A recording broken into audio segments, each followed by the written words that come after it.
Time for an American Family News Update. I'm Bronson Woodruff. Over the weekend, Israel carried out a raid to rescue 4 hostages held by Hamas. Several hundred Palestinians were reportedly killed in the operation as well. Republican Wisconsin Senator Ron Johnson shares his thoughts on the rescue and reminds the public that Hamas places civilians in harm's way. It was Hamas that broke the ceasefire by brutally slaughtering 1,200 Israeli civilians. It is Hamas that took the hostages. It is Hamas that hides its weaponry, hides themselves amongst civilians, and now they hide the hostages as well. And listen, I'm sure there are innocent civilians, but they're probably complicit civilians as well. Secretary of State Antony Blinken continues to push for a ceasefire between Israel and Hamas. Former President Donald Trump is set to address a Christian group that calls for abortion to be eradicated entirely. He's again taking on this issue, which is something Democrats want to make a focus of this year's presidential election.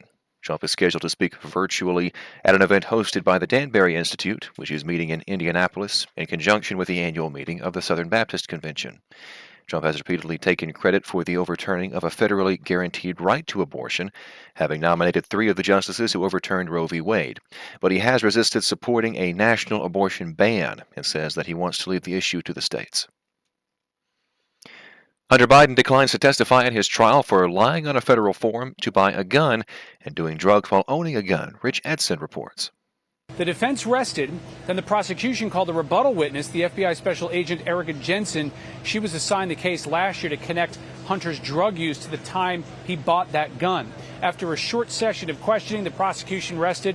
There are roughly 24 family members and allies here, including the First Lady, Jill Biden. Once the jury gets the case, they'll consider whether the prosecution proved beyond a reasonable doubt that Hunter was a drug user when he bought and possessed a firearm and swore on a federal form that he was not a drug user. The defense maintains that no witness actually saw him using drugs during that period in October of 2018. Hunter Biden faces up to 25 years in prison if he's convicted. Having kids will cost you a bundle, but in some states it'll cost half of that. Here's Therese Crowley to explain. The cost of childcare surging 20%, according to Lending Tree over 5 years, $21,600. But wait, bringing up a child is way worse in the 5 most expensive states. Number 1, Massachusetts, Smart Assets puts the price tag at almost $36,000 a year. Over 18 years at $648,000. Second most expensive, Hawaii, Connecticut, Colorado, New York. But where childcare, housing, and groceries are lower, you can bring up baby for nearly half that. In Arkansas, Louisiana, Kentucky, and Alabama, the least expensive state, Mississippi, would save you $439,000 over Massachusetts. Therese Crowley, Fox News. And that'll do it for this American Family News Update. I'm Bronson Woodruff.